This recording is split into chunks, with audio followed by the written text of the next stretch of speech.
Halo para penikmat sepak bola, selamat datang di Bedah Taktik kali ini. Jujur aja, saya sangat antusias untuk ngebahas salah satu laga krusial di Piala Dunia 2026 ini. Sang juara Eropa, Spanyol, bakal adu mekanik melawan Arab Saudi di Atlanta. Ini bukan sekedar laga fase grup biasa loh. Ini benar-benar panggung pembuktian taktik tingkat tinggi, apalagi setelah rentetan hasil yang lumayan bikin dahi berkerut. Langsung aja kita bedah. Oke, biar gampang, ini dia 5 poin utama yang bakal kita kupas tuntas hari ini. Pertama, masalah tumpulnya lini depan. Kedua, ancaman taktik Arab Saudi. Ketiga, kunci permainan di sayap cepat. Keempat, duel pemain dan kebugaran. Dan yang terakhir pastinya, prediksi akhir pertandingan. Yuk kita mulai. 1. Masalah tumpulnya lini depan. Yap, alarm bahaya lagi bunyi nih buat skuad asuhan Luis de la Fuente. Sebuah fakta yang kelihatan jelas setelah hasil imbang tanpa gol lawan Tanjung Verde kemarin yang jujur aja bikin frustrasi banget. Coba kalian pikirin angka ini. 27 tembakan, 0 gol. Nggak masuk akal kan? Ini benar-benar rekor gabungan yang sangat nggak diinginkan dalam sejarah Piala Dunia buat tim sekelas Spanyol.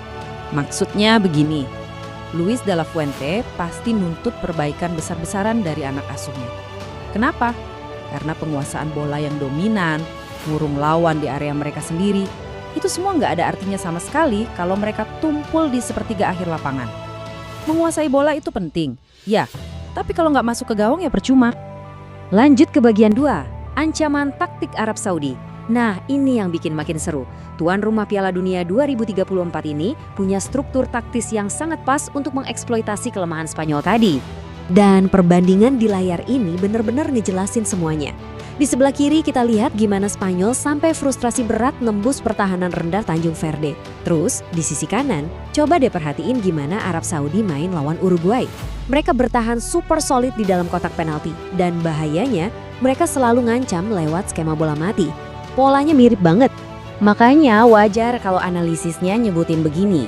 Arab Saudi hampir dipastikan bakal mendaur ulang rencana permainan yang udah terbukti sukses dipakai sama tim Afrika kemarin. Mereka bakal ngundang Spanyol untuk nyerang, numpuk pemain di area penalti, dan nantang Spanyol buat nyari celah sekecil apapun. Bagian ketiga, kunci taktik, sayap cepat. Jadi gimana caranya Spanyol meruntuhkan tembok ini?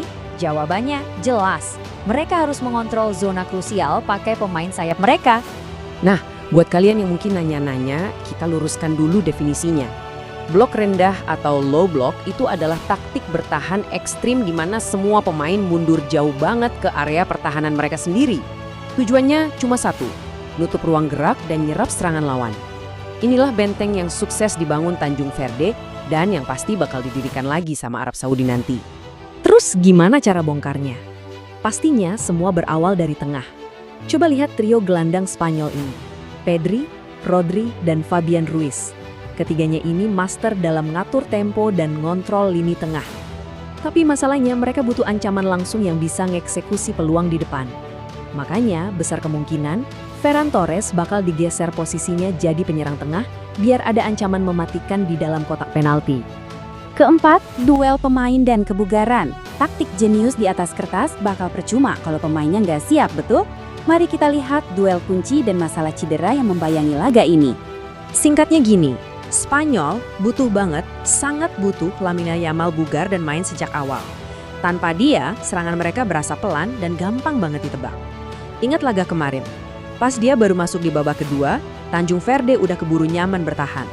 Terus, kita juga punya Nico Williams yang nyatanya masih nyari form terbaiknya karena cuma main beberapa menit kemarin. Ketajaman dua sayap ini benar-benar jadi nyawanya serangan Spanyol. Kalau kita geser ke sisi kiri, Spanyol sebenarnya punya senjata taktis yang sangat kuat.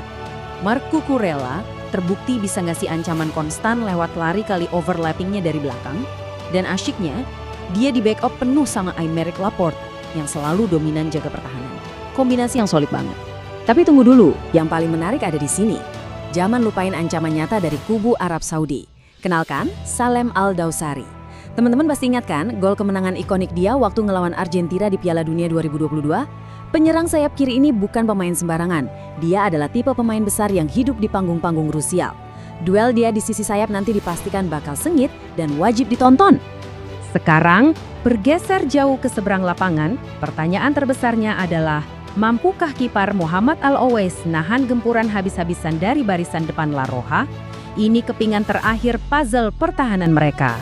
Realistis aja ya, kalau tim asuhannya Georgios Donis mau curi poin dari laga ini, Muhammad Al-Owais harus lagi di performa puncak absolutnya. Waktu lawan Uruguay dia memang nyatet banyak save penting, tapi kita juga nggak bisa tutup mata kalau dia bikin satu blunder fatal yang bikin lawan cetak gol penyeimbang. Lawan tim sekelas Spanyol, satu kesalahan kecil aja bisa langsung jadi bencana. 5. Prediksi akhir pertandingan. Nah, setelah kita bedah panjang lebar semua formasi dan duel kuncinya, saatnya kita bikin kesimpulan. Yang bikin laga ini sangat adil adalah kedua pelatih sama sekali nggak punya alasan buat ngeluh. Di kubu Spanyol, skuadnya sepenuhnya fit, bebas mau rotasi lini depan sesuka hati buat nyari gol. Di kubu Arab Saudi, mereka juga turun dengan kekuatan penuh, nggak ada pemain cedera baru atau yang kena kartu merah. Ini murni duel taktik, amunisinya sama-sama maksimal. Jadi, prediksi akhirnya? Mengingat semua yang udah kita bahas, meskipun Arab Saudi bakal parkir bus, bertahan super rapat dan disiplin, sang juara Eropa pada akhirnya bakal nemuin ritme mereka. Lewat rotasi pemain dan kontrol lini tengah, Spanyol seharusnya bisa bawa pulang kemenangan dari Atlanta. Prediksi akhir dari analisis kita, Spanyol menang 2-0. Tapi ingat, ini sepak bola. Di atas rumput, apapun bisa terjadi kan? Pertanyaannya sekarang buat kalian, akankah Spanyol berhasil nemuin lagi insting pembunuh mereka? Atau malah Arab Saudi yang sukses bikin kejutan bersejarah lagi di Piala Dunia? Terus perhatiin adu mekanik di sisi sayap nanti. Terima kasih udah gabung di Bedah Taktik hari ini. Pastikan kalian gak kelewatan kick-off serunya ya.